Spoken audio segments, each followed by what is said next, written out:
نبی کریم صلی اللہ علیہ وآلہ وسلم کا ارشاد ہے، میری امت پر وہ وقت آنے والا ہے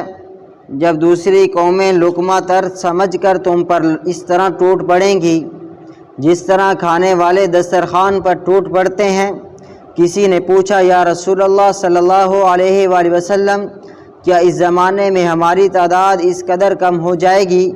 کہ ہمیں نگل لینے کے لیے قومیں متحد ہو کر ہم پر ٹوٹ پڑیں گی؟ نبی کریم صلی اللہ علیہ وآلہ وسلم نے ارشاد فرمایا، نہیں، اس وقت تمہاری تعداد کم نہ ہوگی، البتہ تم سیلاب میں بہنے والے تنکوں کی طرح بے وزن ہوں گے، اور تمہارے دشمنوں کے دلوں سے تمہارا رعب نکل جائے گا، تمہارے دلوں میں بزدلی اور پست ہمتی پیدا ہو جائے گی۔ اس پر ایک آدمی نے پوچھا، بزدلی کیوں پیدا ہو جائے گی؟ فرمایا، اس وجہ سے کہ تم دنیا سے محبت کرنے لگو گے